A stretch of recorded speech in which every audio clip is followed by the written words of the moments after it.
Good evening. I want to welcome you for tonight's event or program on behalf of Winnipeg Friends of Israel, Bridges for Peace Canada, B'nai Brit Canada, B'nai Brit League of Human Rights, and the Jewish Federation of Winnipeg. Thank you all for being here tonight as we address the surge in anti-Semitism on Canadian university campuses, particularly following the genocidal attack by Hamas in Israel on October 7th. Traditionally, universities have stood as pillars of free thoughts and open dialogue, but recently these principles have faced growing shadow, especially for Jewish and Zionist students. It is disheartening to witness some universities becoming platforms for the propagation of hatred towards Israel and the Jewish people, rather than fostering learning, growth, and understanding. Jewish students facing hate, intimidation, and violence across various universities' structure. The first one is anti-Zionist professors. Some professors, not always experts on the subject, engage in activities bordering on anti-Semitism, impacting the quality of education and leading to the segregations of Jewish students. The second one is anti-Zionist student unions. These bodies intended to respect diverse voices and represent diverse voices sometimes contribute to an atmosphere of hostility rather than fostering inclusive dialogues.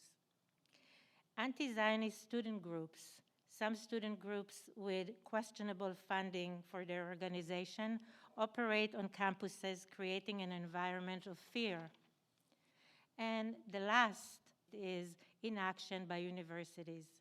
The failure of universities to take swift and decisive action to protect Jewish students makes the problem even worse. Renowned human rights lawyer David Madas rightfully pointed out that criticizing Israel actions is not anti-Semitic, but denying its right to exist is.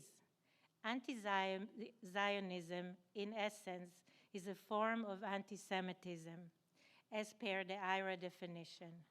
The use of inflammatory language and lies and fabrication to delegitimize Israel on Canadian campuses is a dangerous tactic that causes dehumanization, specifically for Jewish children. Unfortunately, the impact of such action extends beyond the classroom, contributing to a broader issue of anti-Semitism in our society as universities shape the next generation of Canadians. Failing to listen to different opinions and engaging in one-sided activities foster an environment where anti-Semitic sentiments can flourish. So what can we do about it? Do we sit and wait for change, or do we take action now to ensure our voices are heard and our children are emotionally and physically safe? We must act now. Fortunately, we have voices like Professor Bryan Schwartz, who speaks truth to power.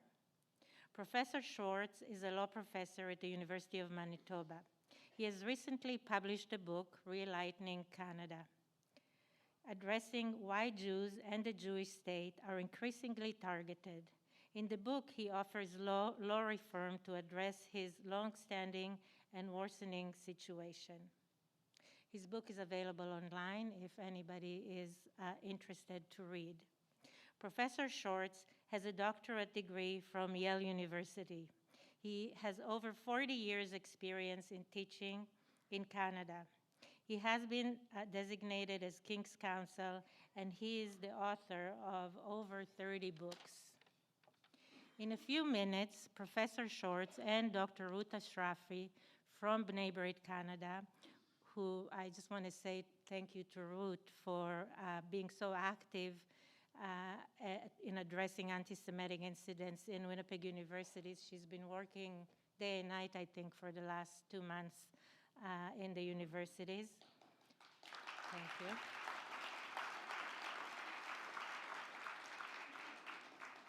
So in a few minutes, they will engage in a fireside chat about Professor Schwartz's book. After their conversation, you'll have the opportunity to ask questions. And Adriana will have the mic, and you can just raise your hand and she'll come to you. I know that you will find this evening useful in addressing some of the issues on campus. Despite the challenges, we will use all legally available avenues against this tsunami of hate to gradually improve the situation. Before we move into the conversation, I'd like to invite Reverend Don James from Bridges for Peace to say a few words.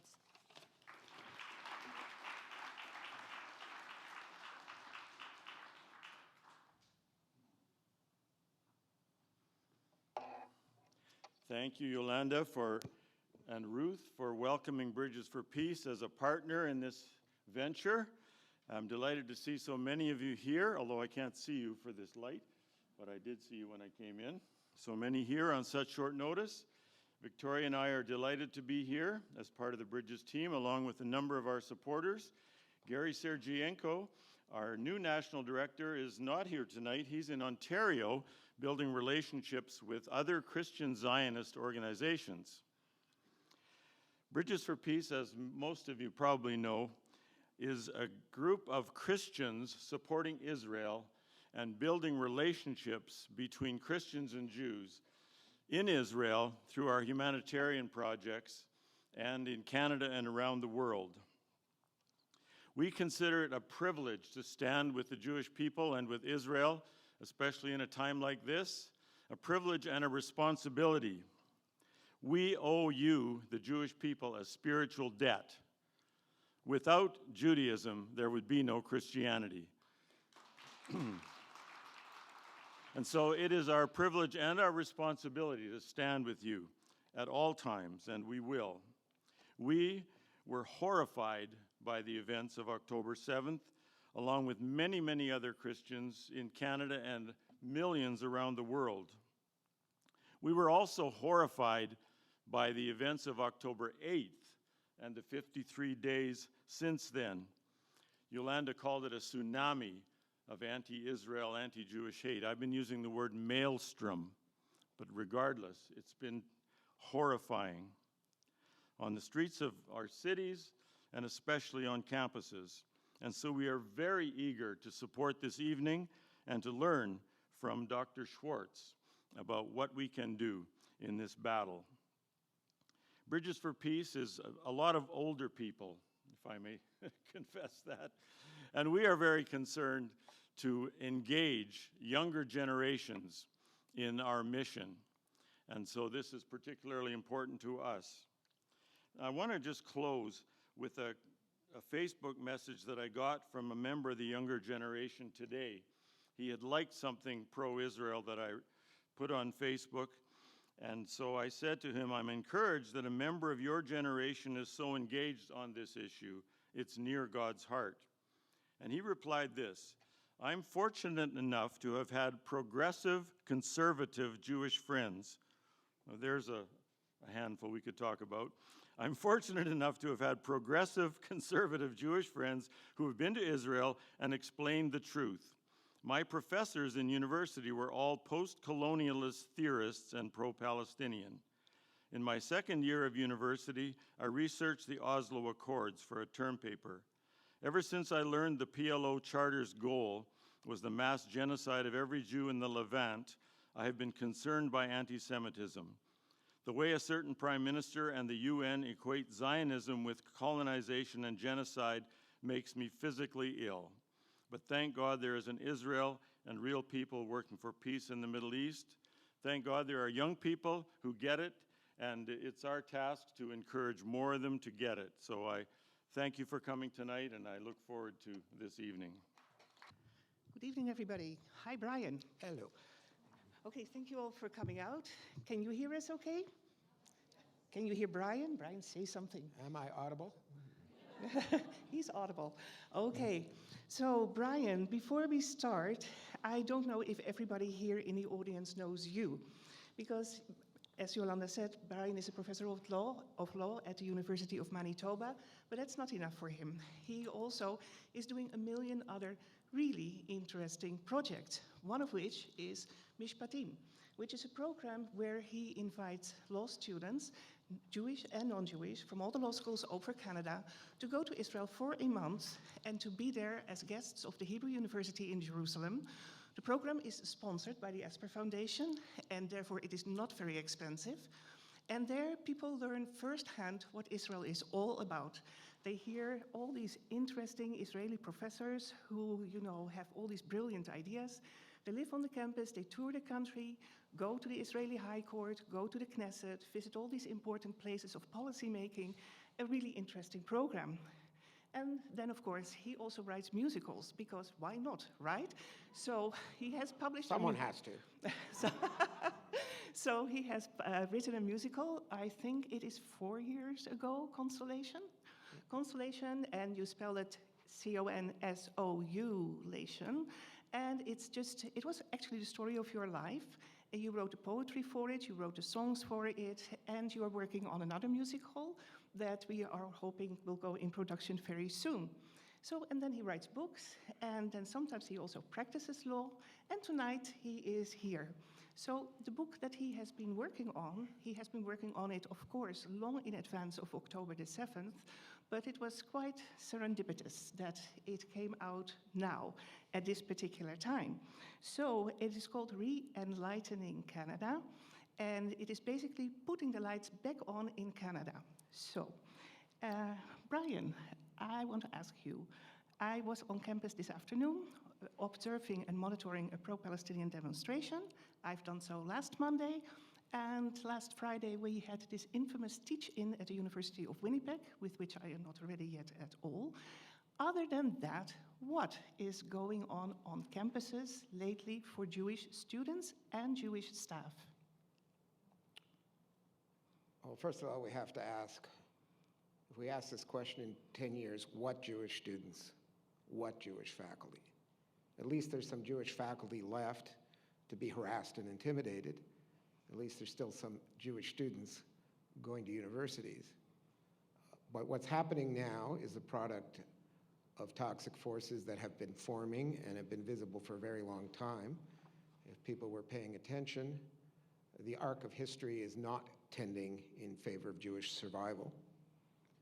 It's tending towards the demoralization of Jews in the diaspora. It's tending towards a heightening of the physical threat to the existence of Jews in Israel. One of the projects I'm working on is the Passover Seder. It's about time. About time. So I just noticed once, if you look at the Haggadah, the narrative that goes with the Passover Seder, there's some references to time. And I thought I read a little blog piece at the Times of Israel. Maybe there's 8 dimensions of time in the Passover Seder.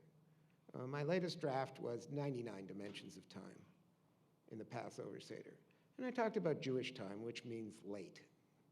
Right? That's the joke. Jewish time means you show up late. The Jewish time is much later than you think. The condition of Jewish civilization is severely imperiled. One of the major points tending towards the destruction of what's left of the Jewish people is the state of universities. ReEnlightening Canada, the title, ReEnlightening, is about how we should actually live up to the best traditions of what universities are supposed to be. A university is supposed to be a place where you enter the university on the basis of your individual talent and your commitment to study and your excellence in scholarship. It is only under those conditions that Jews have been able to thrive in the academy. Those are not the current conditions. The current conditions are a move away from Enlightenment values, away from everybody is equal as an individual, away from tolerance of viewpoint diversity. It is towards an enforcement of an ideology, The ideology is intolerant. The ideology is hostile to free expression. The ideology is hostile to the participation of Jews in the academic enterprise. Could I stop you there for a second? Because when you talk about ideology, I think the ideology that you are referring to is what is called DEI, or diversity, equity, and inclusion. Now, if you ask me, I'm playing a little bit dumb here, but if you ask me, those are all good things, right? Diversity, equity, and inclusion. So what do these things mean, and how have they become an ideology that you would describe as toxic? Well, if you break it down into individual components, who's in favor, who's against any of them? Mm-hmm. Well, let's break it down. What does inclusion mean? Inclusion should mean equal opportunity for everyone. And that does not mean merely formal equality. You have to take into account some people have challenges and obstacles. And part of the Enlightenment project, as we've learned, is being sensitive to those. But inclusion is supposed to mean in a university the inclusion of people with different viewpoints. Right now, inclusion means you are free to speak, except no one gets to participate and get a job at a university and thrive at a university unless you belong to the ideology of diversity, equity, and inclusion. Increasingly, you have to sign a DIE statement. How committed am I to this ideology is what it means in effect. If you happen to be a pro-Jewish Jew, I am. If you happen to think that Jews have the same right to self-determination as everyone else, that is not a career-enhancing position to take. It may, in fact, be disqualifying. But why aren't you being included if you say, I'm a self-affirming Jew, like somebody else can be a self-affirming Chinese professor of law? Why don't they like you, and why don't they want you or people like you at the universities, and similarly students? Well, as comedian and social critic David Baddiel, the title of his book is Jews Don't Count. Good book, by the way. In the ideology of diversity, equity, inclusion, Jews at best don't count. At worst, Jews are white, Jews are privileged, Jews are part of the structure of white hegemony. So you can get away with being an anti-Jewish Jew. You can use locutions like, I'm of Jewish extraction. You can be a Jew, but I'm a Jew, but I don't support Israel. But try being a Jewish Jew. Doesn't help you. So, it may, in fact, be disqualifying. So it is, we are being accused of being white. Jews are not white, but hey, we are white in the eyes of these people, and we are rich. So it is about the color of your skin and the size of your bank account, and it is not about academic rigor and hard work, as you say. Yeah, so Jews are white. Okay, my pigmentation is what it is. I don't consider myself white. I consider myself Jewish. Mm-hmm. And the Nazis did not think I was white enough. In the state of Israel, there are more Jews of Sephardic, Mizrahi, and Ethiopian ancestry than there are Jews from Europe. So how white is that? All these experts on this white supremacy, you don't even know where the Jews of Israel came from? More of them were ethnically cleansed from the surrounding Arab and Islamic community than the survivors of Europe. The survivors of Europe, they're white, they're a continuation of European settler domination. Well, how come they chose the national language of Israel to be Hebrew? Not German, not Polish, not English, because they were escaping from Europe, because they were the indigenous people of Israel seeking to reestablish themselves. And by the way, many Jews in Israel are descended from people who never left. There has been a continuous Jewish presence in Israel for 3,000 years or more.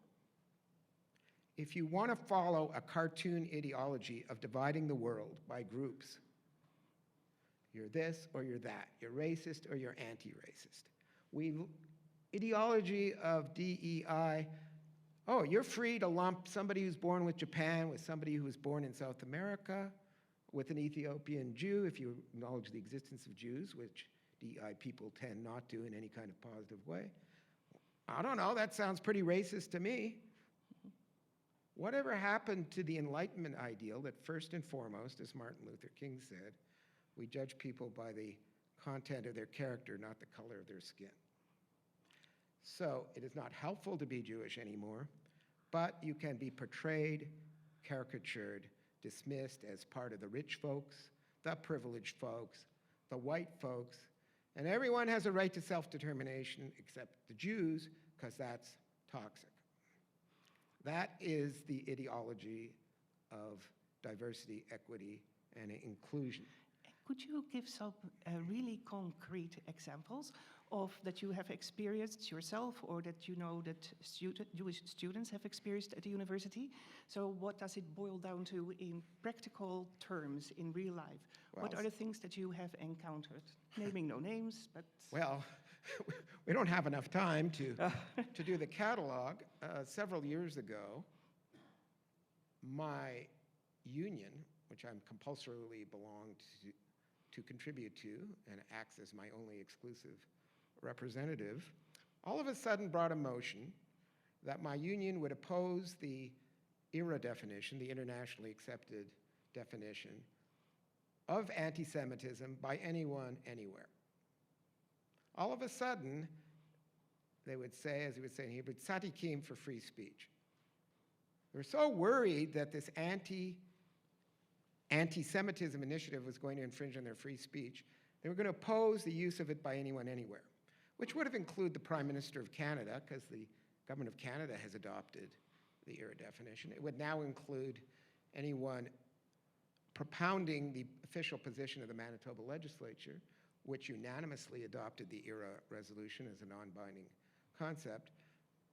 Is there any other ethnic group where the first reaction was, let us ban this measure that seeks to protect you? Is there any other ethnic group that they would do with it? Is there any other group that they would feel free to do that with? And when the Jewish Federation asked to speak at the UNFA meeting, that's my union, they were told, no, there's not enough time. Let's go back to my concept. It's later than you think, folks. When the Jewish Federation was told, not enough time to even allow a representative of the mainstream community to participate, that should have been a code red. How could I possibly feel at home at a university where the union, without listening to the representatives of the Jewish community, the mainstream Jewish community, without any kind of due process, putting forward completely biased information, stacking a meeting with people who are already on record in the majority as opposing IRA, how am I supposed to feel safe or at home there? Now, I'm a contrarian. I constantly taking on whoever's in power. I'm a perennial supporter of the underdog. I've spent my life as a sports fan cheering for the team that almost always loses, because I always cheer Toronto Maple Leafs? for the underdogs, sure. So I've had my scraps with management. I'm anti-authoritarian. I believe in checks and balances. I believe that my job actually requires me to speak forthrightly. So I'm supposed to take on management, and the people backing me up are people who pulled off this stunt that they would do to no other group, that would lack the slightest semblance of rationality or due process. It's not a safe environment for me to do what I do. I'm just doing it anyway. I can go into why I keep doing this.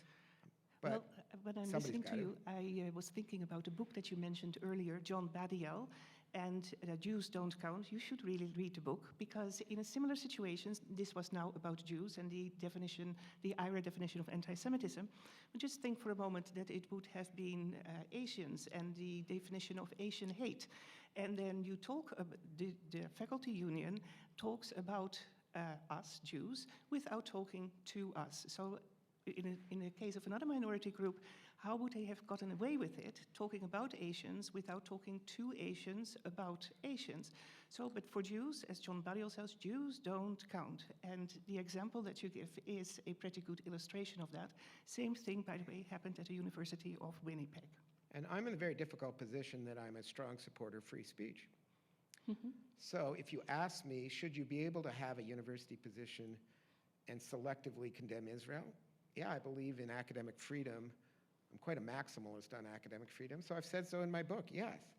But other people should have the right to call you out. Other people should be able to say, you know, if you look at the IRA definition, your selective condemnation of Israel, your denial of the right of the Jewish people to self-determination, the way you treat anti-discrimination methods with respect to the Jewish people is anti-Semitic, or as we should be saying, is Jew hatred, because we should put it in the plain terms that it is. How do you get away with it? Why don't Jews count? Because there's not a lot of Jews to count. So that's also something that you talk about in your book. You talk about the erasure of Jews from higher education. Surely it cannot be that bad? Yeah, it's that bad. But let's go back to how do you get away with it. Yeah, the only group that's singled out for being power and privileged, which is actually in an extremely vulnerable position. There is a worldwide shortage of Jews. Thank you, Western civilization. Thank you, rest of the world. But there's very few Jews left. There was never a lot of Jews. In the Bible, God says, I'm choosing you not because you're the biggest people, but because you're the smallest people. There are not many of us left. Ratio of Jews in the world to Christians, 1 to 100. Jews to Muslims, 1 to 100. 0.2% of the world population. A dwindling percentage of the Canadian population. You know what? You can win a Canadian election without supporting Israel. You could win a Canadian election without having any respect for the Jewish community. The myth is, oh, we're so powerful. Well, Jewish people have been very accomplished, but never particularly powerful. And certainly not powerful now, not powerful in terms of any measure you would want to make, except one remaining measure, which is accomplishment. You can count Jewish Nobel Prizes, you can count the Jewish contribution to the arts, to the sciences, to humanities, to medicine, which is very significant, sometimes gives people an outsized sense of how many Jews are left, but the answer is very few. So when there's very few Jews to count, it's very easy to say that Jews don't count. What difference does it make to people in power? You know, the diversity, equity, and inclusion people are always interrogating power. Well, go interrogate yourself. Go ask yourself why you keep doing this to Jewish students, Jewish faculties, why you have a contemptuous attitude towards the Jewish homeland. It's not hurting you, it's a very popular view. And it's very career enhancing. The DEI educational complex is big business. My alma mater, one of them, is Yale. There's more administrators there than are faculty. My late friend Norm Larson used to say you can make a lot of money in poverty law. You can make a lot of money, you can go very far in your career by adopting a particular ideology, which is hostile to Jews and hostile to the survival of the Jewish people, and portray yourself as heroic. As I keep saying, why don't you folks try to do something difficult? You want to be a champion of a minority? You want to actually challenge power? Why don't you think about whether there's going to be any Jews left in the foreseeable future? That brings me to another point, because you say we don't have power. I agree with you. On the other hand, there are many Jews who are big donors to academic causes. You know, the Rady Health Science faculty, other large parts of the university are being funded by Jewish donors. I also got a lot of letters on Tuesday, which was Giving Tuesday, from people who had studied at the University of Winnipeg who told me, Ruth, I'm not going to make a donation anymore. So what is your view on that? In the United States, we have seen that some big Jewish donors have turned away from Pennsylvania State University, for instance, from Harvard. Any comments on that? Yeah, there seems to be some Jewish donors who are having their Colonel Nicholson moment. At the end of Bridge on the River Kwai, Colonel Nicholson suddenly realizes he got so obsessed with building the bridge he lost sight of which side he's on in the war with Imperial Japan, and his last words are, "What have I done?"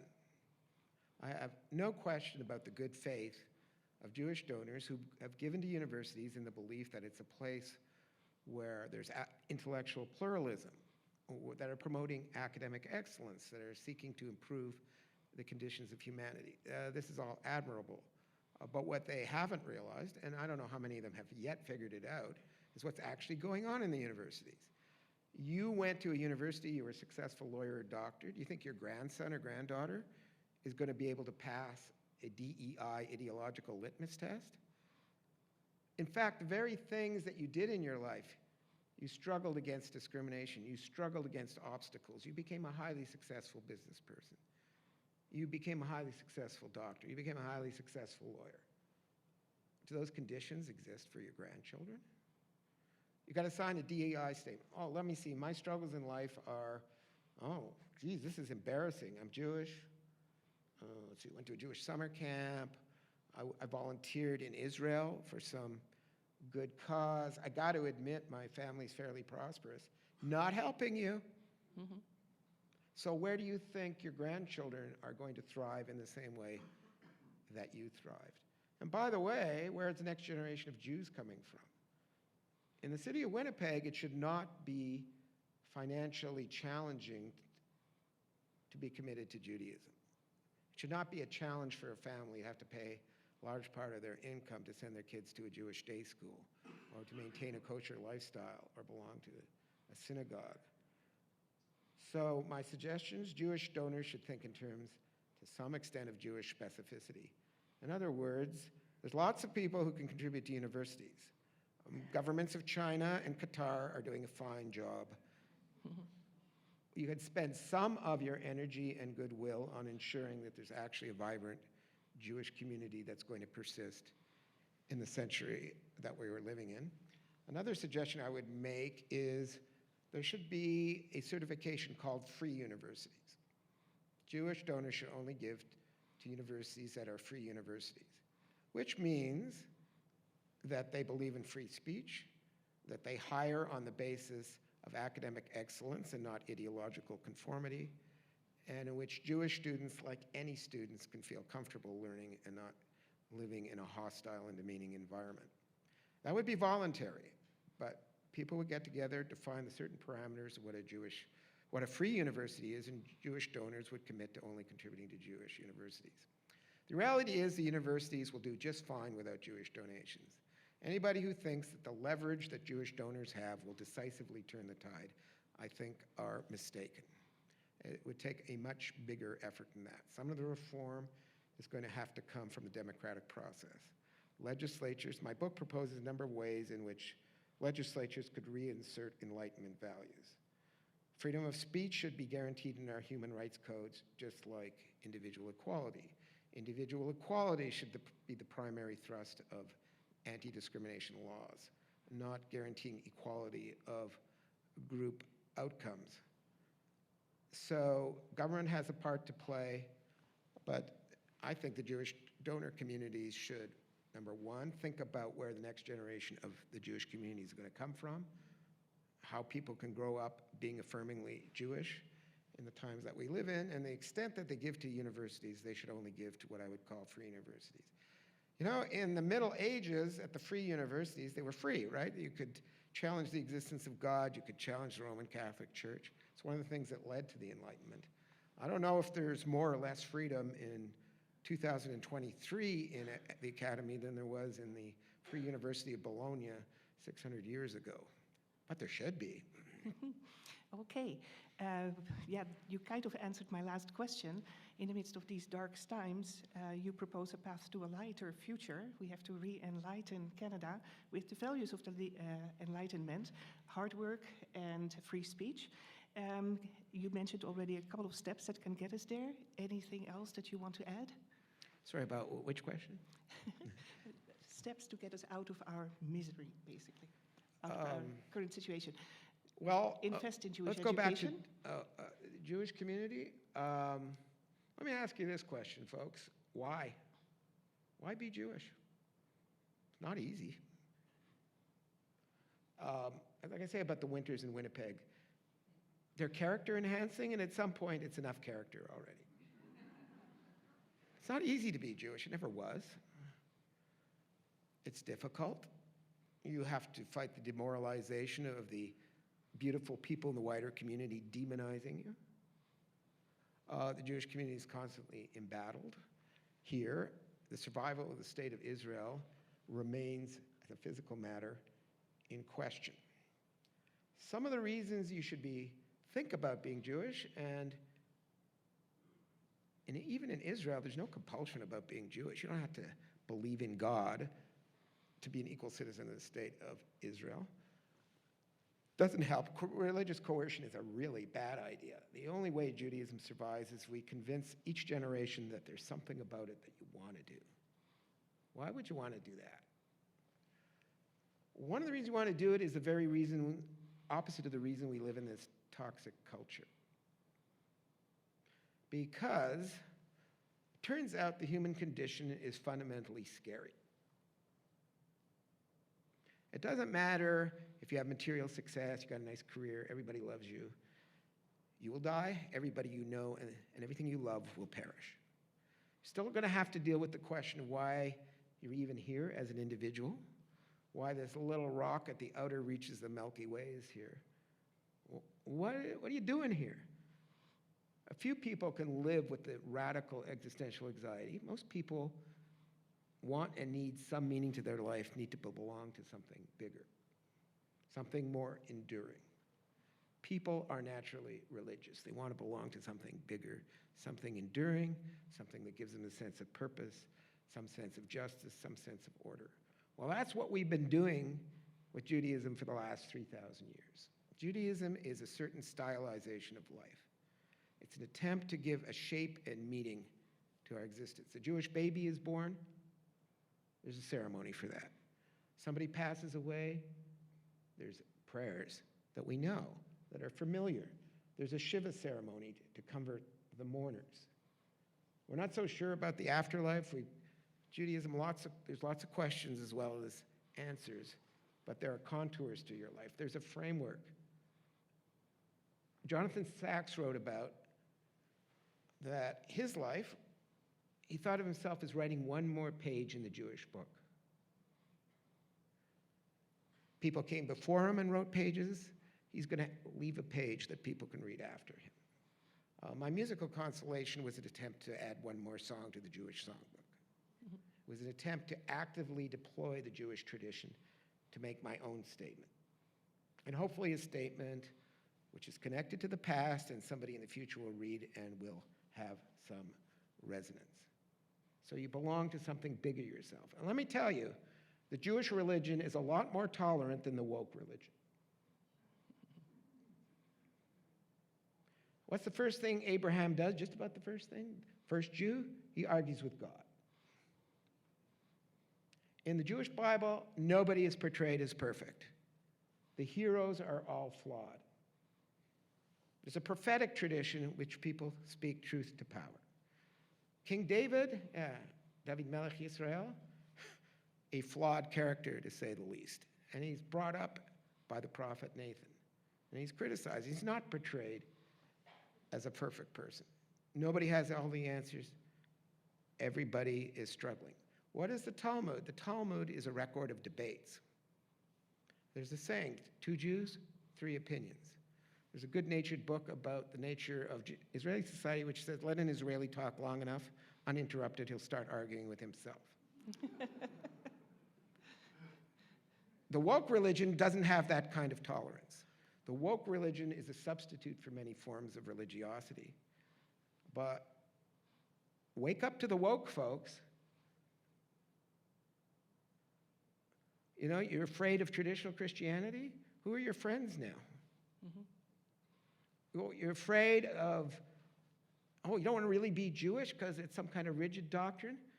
Well, if you actually read the doctrine, if you actually immersed yourself in it, you would see it is a peoplehood and identity of questions and challenges.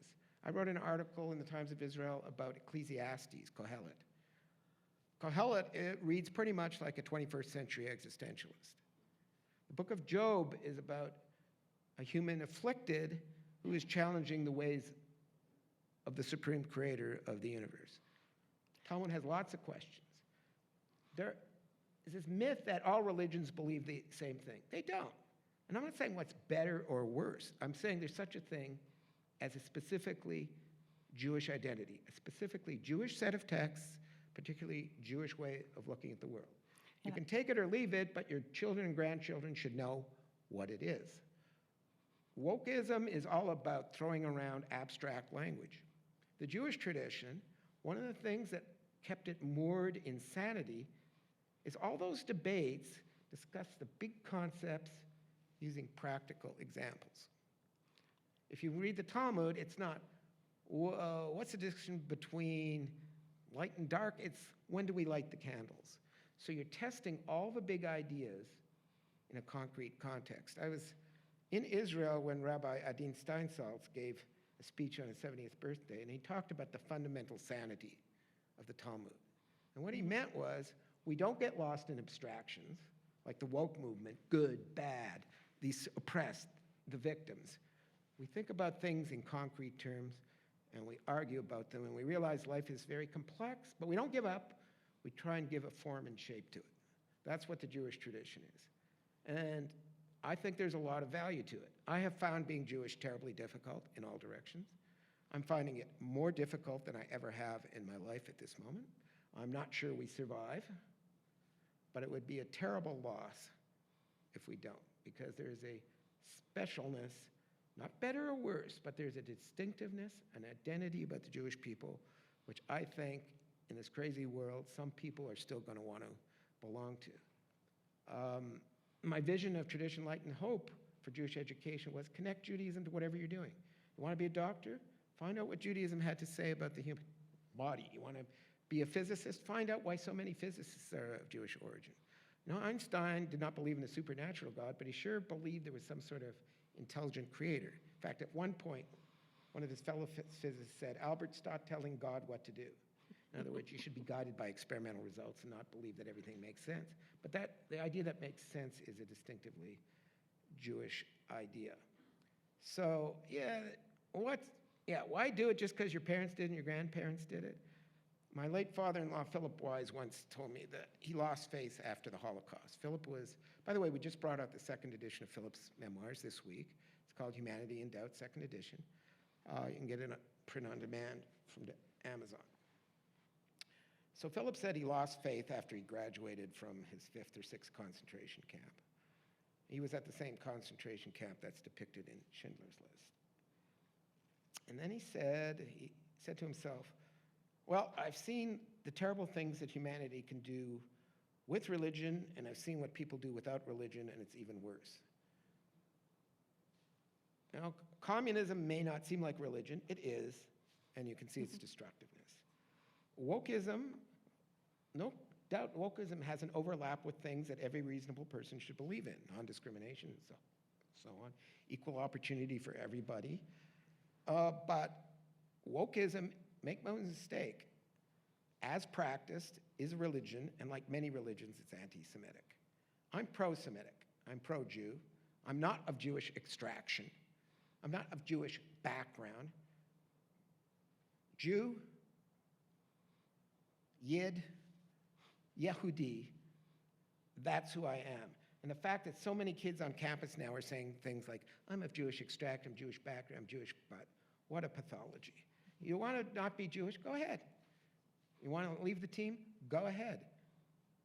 But the fact that so many people seem to have to distance themselves, or worse still, become the Spamalot Jews, Monty Python Spamalot, they have a song, You've Got to Have a Jew. Yeah, what good is an anti-Israel demonstration without a show Jew? Mm-hmm. Yeah, find a Jew who somehow is so battered by the ambient anti-Semitism that they think it's safe to be an anti-Israeli Jew. And then you parade yourself as though you're not a fundamentally anti-Jewish movement. That's where we are. It wouldn't be worth doing this Jewish stuff just because we did it. Part of my project in life is trying to find why it's worth continuing it. Thank you. Thank you very much. I think that was a good point to turn it over to you in the audience. And maybe I can ask Jerry to turn on the lights so that we can see each other, because we know that you are there, but we cannot really see you very well. A little bit more. Maybe can we tone this down a little? Probably not. Oh, yes. Thank you. That helps. Okay, if you have a question for Bryan, Adriana, where are you? Adriana is over here. Please raise your hand and she will come to you with the mic. Adriana, somebody over there. Oh boy, I get the first question, Bryan.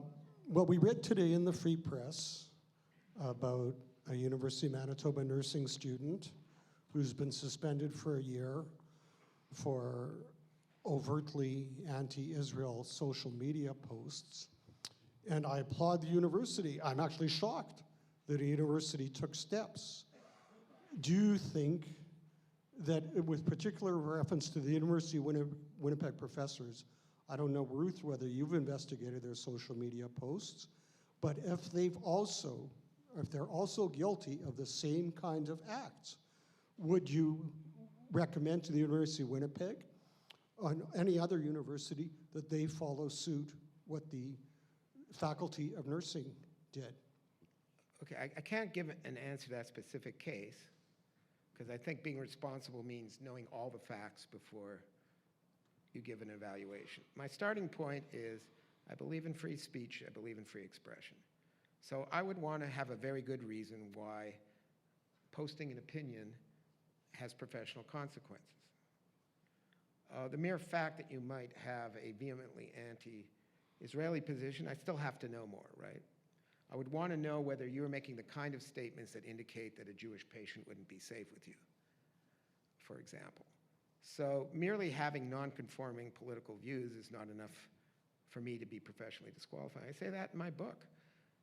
In fact, I'm quite concerned about quite the opposite, which is you can't get into a learned profession. You can't stay in there unless you follow a certain ideological conformity.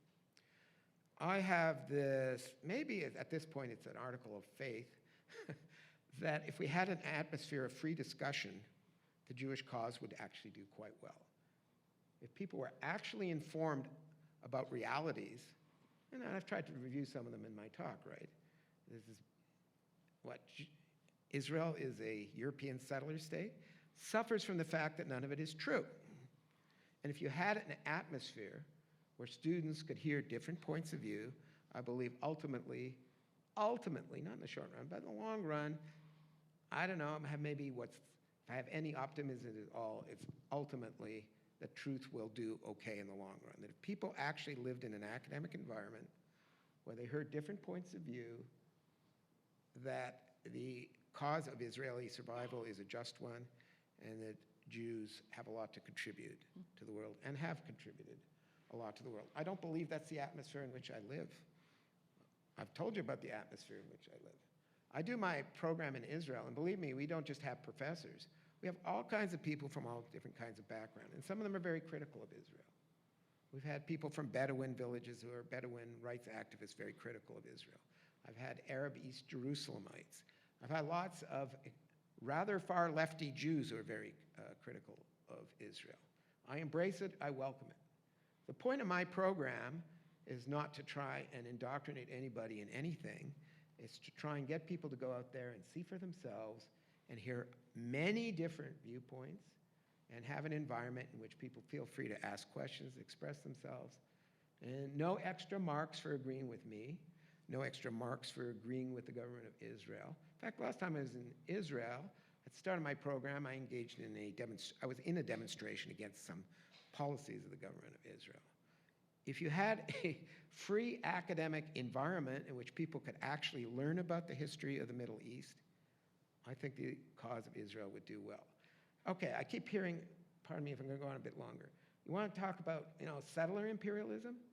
Let's talk about imperialism. You know what one of the biggest pathologies in the Middle East is? Iranian imperialism. How come nobody ever talks about that? Where do you think all this stuff is coming from? The Iranian imperialism has been very bad for the people of Iran. It's been very bad for the people of Iraq, where Iran is engaged in a colonial settler project. Hezbollah is a branch plant of Iran. Hezbollah has been devastating to the Lebanese society. Lebanon used to be a pluralistic state, a consociational state, to use fancy language, but many different communities could participate.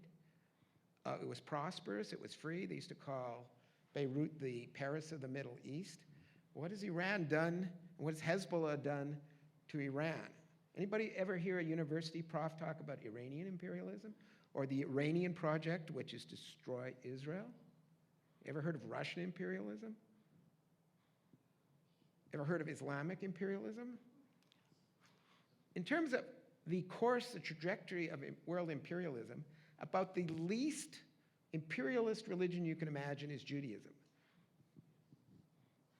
What does God promise the Jewish people? Hey, they're smallest of all people. What do you get? Israel, that's it. Nobody says you're supposed to take over the world. Judaism is not a proselytizing religion. Judaism believes in the fundamental equality of all people.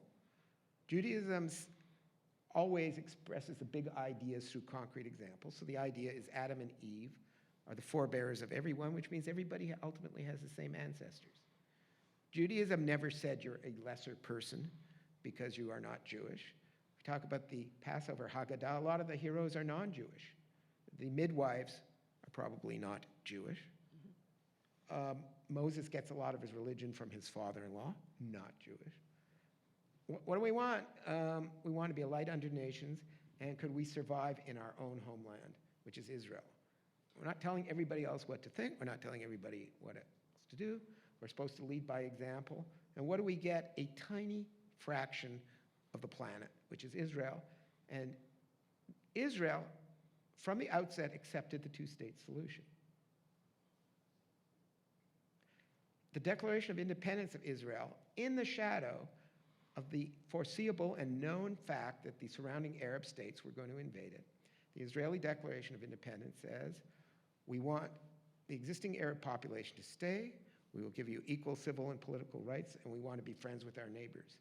So the fraction of Israel/Palestine that was going to be the state of Israel was a fraction of the fraction, because Israel/Palestine is a tiny part of the world, and the Jewish people were prepared to accept that tiny fraction.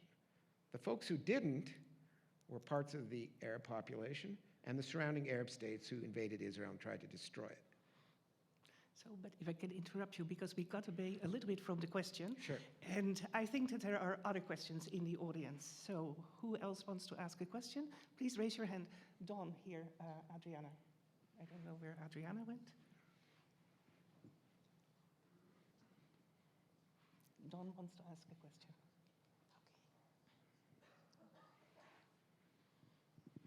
Thank you. I'd like to take advantage of your law expertise and ask a question about the relationship of free speech and hate speech.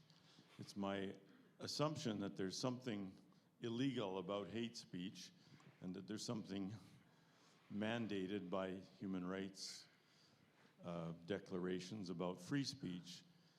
And I'm always troubled when hate speech is not punished. For example, the hate speech that's going on in these demonstrations on the streets and in the university campuses. Can you just give me a short course on the relationship of free speech and hate speech? Sorry, short answer, because if you say course, you know he talks a lot. So, Bryan, can you answer it to the point? The theory is that your starting point is that free speech is a fundamental human right. Unfortunately, it's not recognized in the Manitoba Human Rights Code, but I wish it was. You have to speak in the mic and a little slower. Yeah, free speech is a fundamental human right. It should be recognized in the Manitoba Human Rights Code, but isn't. In practice, what free speech means at the university is you have the freedom to denounce Israel. At the same time, if you have, on the woke side, you should never be criticized and you should be free from microaggressions. So I live every day at the university with macroaggressions. But if you're on the other side, then no one should say anything that would possibly hurt your feelings. And in fact... Could you a microaggression? I don't know if everybody, in the audience is familiar with this particular term. So what is a microaggression? Is conduct or speech which, not intentionally discriminatory, actually makes somebody feel that they've been slighted or offended on the basis. So you are saying something and you mean it very well, but I feel hurt and you have triggered me. So you should shut up or you should be punished. Okay. But you want to go around denouncing the right of the Jewish people to self-determination, or holding events where all you hear from is biased views against Israel, making somebody like me feel jeopardized in every possible way, that's okay. What we need is a principled commitment to free speech, which means you got the right to spew a lot of ignorant stuff about the state of Israel and the Jewish people, but I should have the equal right to argue the opposite point of view, and the equal right to get hired and keep my job at the university, and the equal right of your kids here I want to interrupt you, because that you are now speaking on behalf of free speech, and you feel very passionate about it. Is there also such a thing as hate speech, like Don was asking? Yeah, when you cross the line? Yes. According to the Supreme Court of Canada, hate speech is an extreme where you're advocating hatred against an identifiable group and is not merely speech which is offensive. Like I say, you're asking me more of what is the doctrine. I'm telling you more about what the practice is, which is far from principled. At the universities, free speech for the woke is not a principle. It is used in strictly instrumental terms. Free speech means you shut up and I can say anything I want. That to me is not a principle. Well, you could argue it's a principle, but it's not a principle that I think is admirable or consistent with the traditions of the university. Okay, thank you. Next question. Hi, Bryan. Where do I start? Thank you very much for a wonderful talk. This has been very enlightening. But as you know, I also am a professor at the University of Manitoba, and I'm the coordinator for Judaic Studies. I deal with anti-Semitism these days as almost on a daily basis, counseling students, helping faculty deal with things, and yet we go to the administration over and over again, despite the fact that the president of the university is Jewish, and the vice president for philanthropy is Jewish, and other people in the senior administration are Jewish. We go to them day after day after day with evidence of anti-Semitism by faculty, by students, by staff members. We recently, reported a staff member was posting Israelis equal Nazis on his Facebook.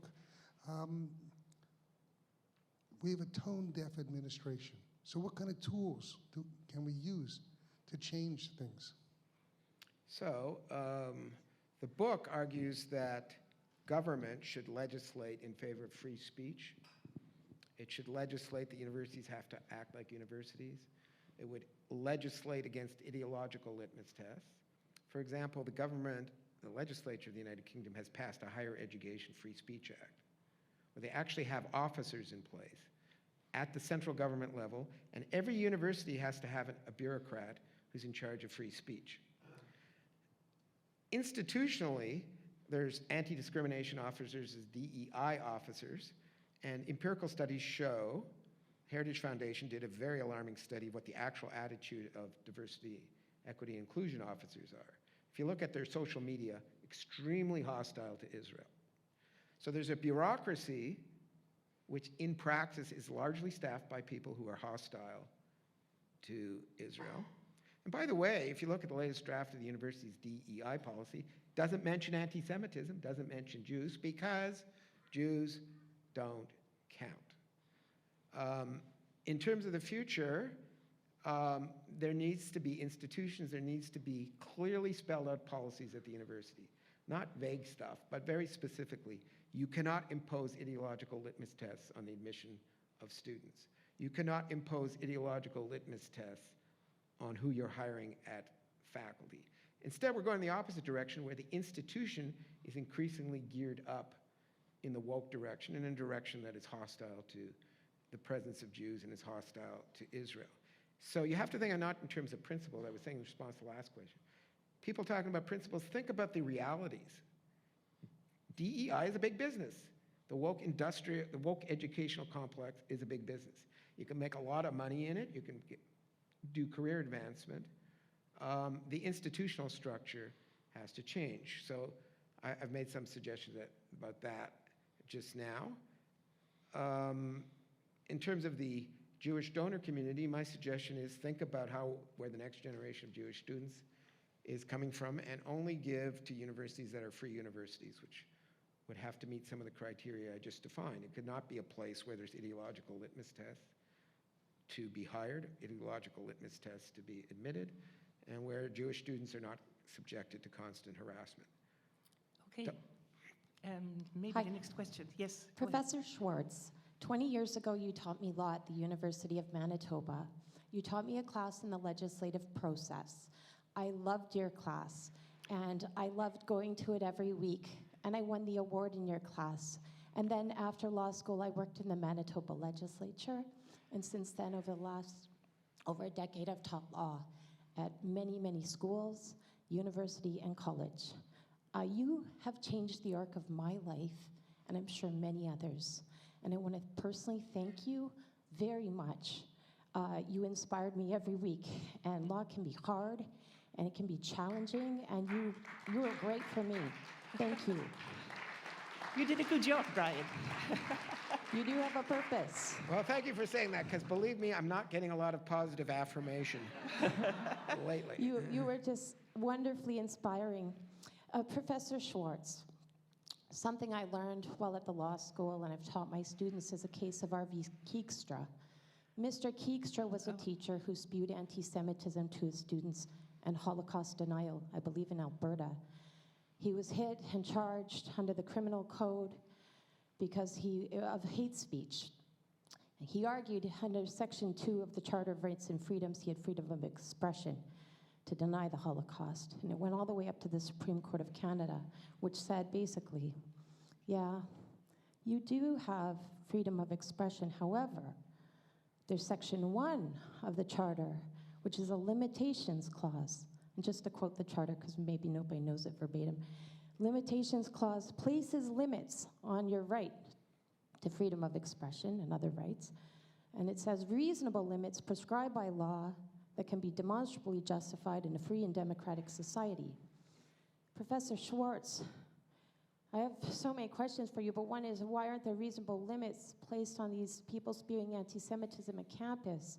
Why aren't we approaching politicians and saying to them, let's amend the Human Rights Code and put in freedom of expression along with limitations clauses? Why aren't people going to the Human Rights Code? Because under Section 9, subsection 2 of the Human Rights Code, Judaism is a protected characteristic under both religion and ethnicity. And you should be able to challenge your union for those things. Why aren't more people engaging to champion these causes?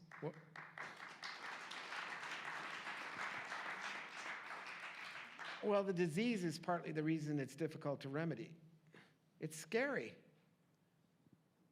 You want to be the troublemaker who takes on your own union? You want to be the Jewish faculty member who challenges the administration to speak up? By the way, university administrators have free expression too. You don't have to fire people or suspend people, but being a university president doesn't prevent you from expressing an opinion. So where are we? Who's speaking up? Very briefly, I invite everybody to look at the case of Ed Chemerinsky, University of California, Irvine. He publishes an op-ed piece recently saying, quote, "I'm a 70-year-old man and I've never seen anti-Semitism so bad." You can also find a YouTube video where he's broadly hinting that notwithstanding the Constitution of California, nudge, nudge, wink, wink, it's okay to hire people on the basis of group characteristics. Well, what did you think was going to happen? Ed, you got through at a time when a Jewish person could thrive in academia on the basis of merit. Well, what's going to happen to your kids and grandkids? So you ask me why not? Well, all the reasons that it needs to be done are reasons why it's difficult to do. You want to be an academic and get pilloried? This guy's a Zionist, or this guy, I don't know what. He publishes with right-of-center think tanks. I've published with about 40 other publishers too. I don't belong to anybody. I don't belong to a party. I've deliberately avoided doing that. But it's not easy. You know what's easy? Going along to get along. What's easy is, yeah, sure, I don't want to make a fuss. I just want to keep my head down, keep my job. Why would I ever stand up and do something controversial? You know, I actually, sincerely, take a lie detector test on this one. I went to academia largely because I thought it was an environment in which you would have a free play of ideas, feel free to express yourself. It's not a safe environment to do that. It's a safe environment to follow the official prevailing doctrine. And increasingly, if you don't want to play the game, you're not going to get in the game in the first place. So human rights code should respect fundamental freedoms, including freedom of speech. It currently doesn't even mention that. I should have an officer at the University of Manitoba who protects my freedom of speech. We don't. But all those reasons why they need to be done makes it very difficult to do it. You know, it's pretty lonely out where I am. The union has made pretty clear, the leaders of the union made pretty clear where they stand. Haskell, you've talked about it's very difficult to get the university to stand up forthrightly. Again, they don't have to censor people and punish people. They could say something. If you're president of the University of Winnipeg, you could say something about events where there's no balance of opinion, where people are talking about things they don't seem to know a whole lot about, but maybe you do, and maybe you could at least invite people to educate themselves. But why would you do that? Like, seriously, think about it from the practical standpoint. What's in it for me? I want to keep my job. I don't want to be harassed. I don't want to be lampooned. Headline tomorrow, you know, you name it, you're a Zionist. I'm not going to say out loud you're a Jew, but it's pretty, find some way to insinuate that that's a bad thing to be. Yeah, why you want to get your grant money? You want to go along? You want to get along? Why would you possibly exercise your theoretical academic freedom? And again, Jews are not actually powerful. Jews are very vulnerable, which is reason why people with principles should actually be standing up and doing something about what's happening. But they don't, and they won't, because you know what? Jews are not actually powerful. I'm sorry, Ruth, but I have to do my Jewish thing and tell a story. He noticed that I was breathing in to interrupt. So yes. 19th century Russia, and two Jews are sitting on a bench, and one is weeping, and the other one's laughing, and the guy's crying. Says, "Oh, God, I can't believe how bad things are. My son is facing the 25-year draft into the Tsarist army. I'm poor. I'm discriminated against. They're going to kill me." And the other one says, "I don't know. Things are looking good. I just read the Protocols of the Elders of Zion, and it turns out we control the world. I didn't know that, but cool." No, we don't control the world. We don't control much. There's very few of us left. We are not powerful. That is a myth. We are very vulnerable right now. I can't think of another civilization which is facing extinction the same way our people are. And you would think, I go back to do something hard. It is hard. Like, why would you want to go out there and oppose woke ideology and be accused of not being enlightened? So here I would like to interrupt you. Sorry, I will do my Jewish thing, interrupt you. So yeah, I think you're a little very pessimistic there, and I just want to say that organizations like B'nai B'rith are doing precisely that. You know, over the last 8 weeks, it has been really tough. I get all the really hard, difficult cartoons. I hear the professors talking about bad about Israel. I see how Jewish students are being kicked off of Zoom conferences because they ask good questions and the professors don't want to answer. And there was a question about the University of Winnipeg previously. I am not done with the University of Winnipeg at all. And it is also, so it's hard, I agree with you, it's tough. And this afternoon at a demonstration, the Palestinians shouting, the chanting, there were some things said. It got under my skin. However, we have to not let it get under our skin. We are human, so it happens. Too bad, so sad. Then tomorrow is a new day. So we get up, and then we are going to be resilient, because that's what we have done over the last 3,000 years, Brian.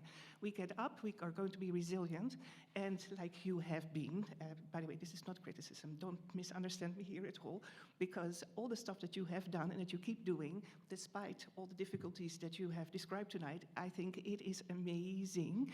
And you also, you don't give up.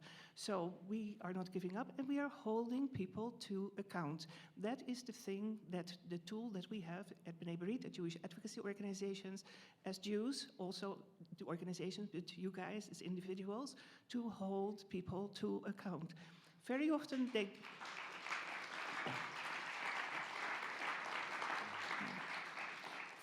people don't want to listen.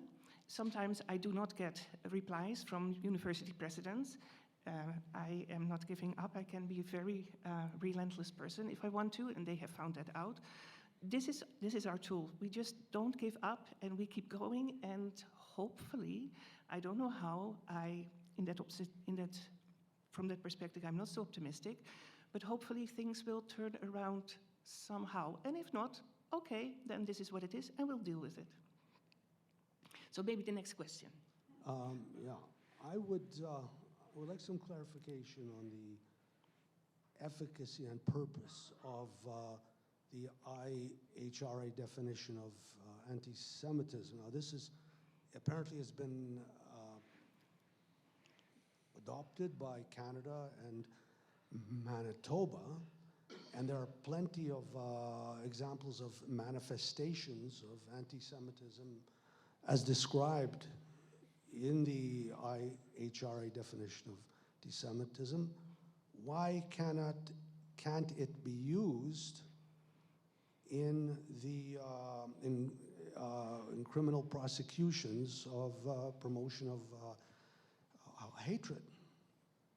Well, it can and it could be. So the approach that's taken, for example, in the UK is they consider IRA to be a factor to be taken into account in enforcing their anti-hate laws. Now, IRA itself, as adopted by Canada and Manitoba, is not legally binding directly, but it is a policy that can be taken into account for purposes such as education and in interpreting other laws. It could be, but it isn't.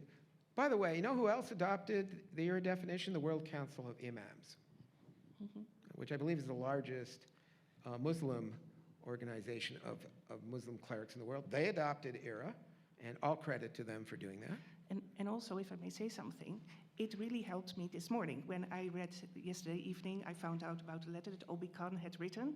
So I wrote a letter back to Obi Khan, and I said, well, you know, your government, a year ago, adopted the IRA definition of anti-Semitism. Section 10 says X. This cartoon, I have seen the cartoon of this particular student, falls really into that category. It is anti-Semitic. So you say she's passionate. I think, yeah, she's passionate, and she's also spreading hate, and we don't need that. So then I had a tool, because the government in Manitoba, the previous one, the PCs, and he is a PC member, and it was adopted unanimously. It gave me a tool to reply to him and tell him what everybody now says. Shame on you, Mr. Obi Khan. Yeah, and IRA can, yeah. IRA can and should be used as an educational tool. So if you're president of the University of Winnipeg, how about reading it and saying something? You don't have to shut people down, punish them, ban them. I'm not going to get into individual cases and circumstances, but you certainly want to be president of the University of Winnipeg. How about reading IRA and saying something? How about engaging in educational initiatives so that students who are actually interested can get multiple points of view about the Middle East and not constantly get preached this grotesque anti-Israeli, anti-Semitic line? And again, we should be saying Jew hatred, not anti-Semitism. It's Jew hatred. Next question, and maybe the last question. There is somebody here with, or maybe... Hello. Okay, yeah, I was asked to join into a newly formed ad hoc committee about 5 or 6 years ago. Haskell is on the committee, and 2 other sitting professors at the U of M. And the thing is, like Judaic studies, there are courses there, but there is no longer a department. And the objective of this is to create community interest and really build or have a Judaic studies chair, which will then, in perpetuity for future generations, we can also have a strong Judaic studies department. And as you say, Ruth, we keep plugging away and plugging away, because it's when you're an ad hoc committee, you don't have any standing and so on, and it's really hard to spread the word out there. And we're thinking of the future generations. Yeah, and again, a lot of the energy that is invested in general causes, all of them worthy, or many of them worthy, should be invested into the Jews, trying to make sure there's another generation of Jews. Yeah, and I quoted you that line. There was this guy, his name is Abe Socher, and he is the editor of the Jewish Literary Review, which I can really recommend if you're into that sort of thing. And he said, we cannot control the lies of our enemies, but we can control the character of and the education of ourselves. Yeah, Bernie was referencing the case of the nursing student who was suspended in Winnipeg Free Press this morning. Yeah, and she specifically stated, as I cited after I looked it up, one included a controversial cartoon equating the actions of the Israeli military to those of Nazis during the Second World War. This clearly fulfills, I would think, fulfills the IRA definition of anti-Semitism. And could you advance it forward in terms of considering something that you could arraign for as a hate law? Sorry, I didn't hear the last. That you can indict for a hate law, as a hate law. Well, you can't go directly from IRA to violating Canada's anti-hate laws. Anti-hate laws have very specific definitions, willfully promoting hatred. And even some really obnoxious, discriminatory, ignorant, vile speech is not necessarily hate speech. So I would like to see a consistent world in which there's a principled commitment to free speech, subject to certain constraints at the outer limits. Not the world I live in. The world I live in, like I say, is not a principled commitment to free expression and academic freedom. It's a utilitarian one. I will favor academic freedom if it's good for my politics, but not if it's good for your politics.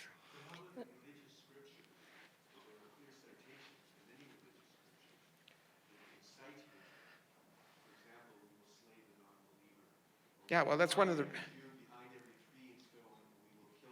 And you should be able to live in an environment of free expression where you can say there's some parts of the Koran which express unacceptable views with respect to Jewish people. There are other parts of the Koran which are positive. People are free to interpret them. But we should have an atmosphere of free expression in which you can debate things. You should be able to criticize traditional Jewish doctrine and traditional Muslim doctrine and traditional Christian doctrine. And if there's parts of the Koran which are troubling, you should be able to say that's a troubling part. How is it interpreted nowadays? Believe me, there's lots of stuff in the Jewish scriptures which are troubling, and we spent the last couple thousand years reinterpreting them and modifying them and reforming them. You should be free to cite the Koran, and you should be free to interpret it in the way you want as your starting point. And other people should feel free to express concerns about what some of the implications are in terms of hatred of the Jewish people. There's different ways to interpret the Koran. There's different ways to put it in context. We should have an atmosphere in which people are not afraid to discuss that. There's troubling parts of the Koran which potentially can be used by jihadist movements. Other parts that are actually quite positive. People are free to interpret it in different ways, and we should live in a free society where you can debate that without fear. We're not going to win a debate about censoring this or censoring that. The only prospects for the survival of the Jewish people is a return to a society in which people are free to express themselves. You can actually debate things. And the hope is, as John Adams said, John Adams, second president of the United States, the hope is that facts are stubborn things which will ultimately prevail in the face of passion and prejudice. The facts are, as I've discussed, Israel is not a fundamentally racist enterprise. Israel is not, in fact, a European colonial emanation. There's a lot of falsehoods out there. We're not going to win the censorship debate. The best hope is actually return to the traditional values of free debate, free expression, the belief that the academic life is the search for the truth, and that the classroom is a place where people can hear all kinds of different points of view. There is no prospects that you're going to shut down all of the hatred against the Jewish people by using the tools of censorship. The only hope, if there is a hope, is that in an atmosphere of renewed free expression, actual commitment to intellectual life, that the truth will ultimately prevail. And the truth is nothing like some of the stuff we're hearing. It is just a lie. It is not even in a matter of opinion that, for example, Israel is a European colonial settler state. Okay, I think that kind of sums it up for tonight. Oh, one more question, sure. I just had one thing to ask. You know, free expression is very important in society. And university particularly, that's how young people learn how to become the successful contributors to society in the future. But there is no place, in my opinion, on university campuses or in the public to spew hate. And I think that maybe one thing that we're forgetting, we have a certain amount of power that we just don't exhibit all the time. When there's financial consequences for people's actions, sometimes when they have to pay a price, a dear price, for saying or doing something, they sometimes learn a lesson, and others may learn from that as well. What I'm talking about, as that student has learned, there is a consequence for your action. If there are university professors, if there are students who are enunciating extreme, negative, hateful, unfounded comments against Jewish people, or anybody else for that matter, there should be some kind of action. I believe our people could meet with the Premier, could meet with the Minister of Education. We are the ones financing the university. Yes, there are private donations, but they are small in comparison to the overall budget of the university. So therefore, I think it has to become more clear. You really can't just do whatever you want. You are being paid by the government of Manitoba, and guess what? All of us are paying our taxes to fund that government and that education. So, just before we go, Ruth, I have a sense we're coming To an end. to the end. All beginnings are difficult, all endings are difficult. Yes. I'll say one last thing.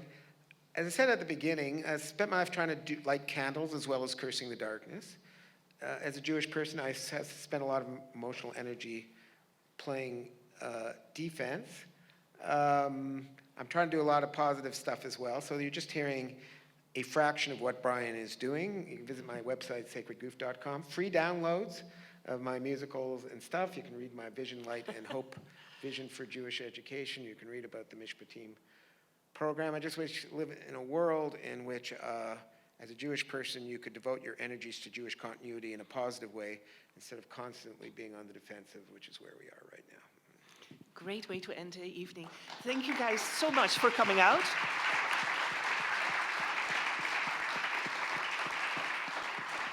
Wow. Bryan, thank you so much for doing this. I don't know about you, but for me, this is, such a breath of fresh air after all the stuff that you see on the news and what has happened over the last 8 weeks.